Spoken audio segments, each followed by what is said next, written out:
22. augustā pie Brīvības pieminekļa notika noslēguma pasākums parakstu vākšanas akcijai nosaukumā Sargi valodu. Akciju uzsāka 17. jūnijā Latvijas okupācijas gada dienā un rīko partija Visu Latvijai.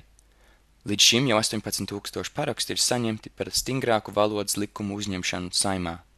Mēs vēlamies, lai no 1. klases visās valsts finansētajās skolās tiktu pasniegta latviešu valoda.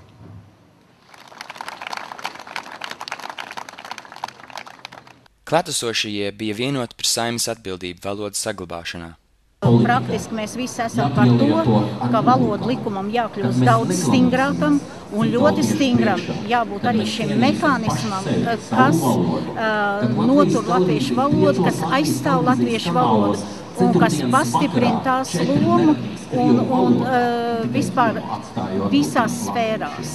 Tiešām ir cerība, ka cilvēki, kas šeit ir atnākuši, viņiem tas ir arī svarīgi. Un šie cilvēki, kas ir šeit, to pastāsta savā ģimenē, pastāsta draugiem, un līdz ar to tā ideja izplatās.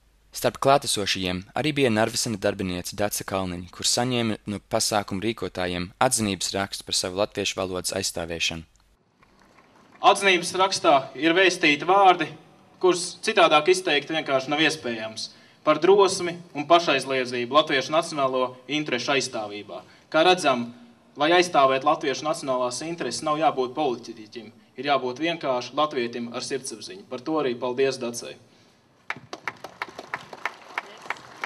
Esmu priecīga par to, ka es esmu iedvesmojis kādu, kā es arī lasīju internetu komentāros, ka cilvēki raksta, ka ir iedrošināti darīt kaut ko līdzīgu. Runājot par šīs akcijas nozīmi, Raivis Dzintars ir pārliecināts, ka tā sasniegs savus mērķus un atgādina, ka ik katram cilvēkam ir svarīga loma tās realizēšanā. Mēs esam viens neliels, bet nozīmīgs ķēdes posms mūsu tautas liktenī. Un mūsu ķēdes posma uzdevums ir būt nesliktākiem, kā ir bijuši iepriekšējie, lai vēlāk nākamo ķēdes posmu mūsu bērnu priekšā nebūtu kauns. Ar Dieviņa palīdziņu visam gribu caurīt. Edgars Greste, speciāli Diena TV.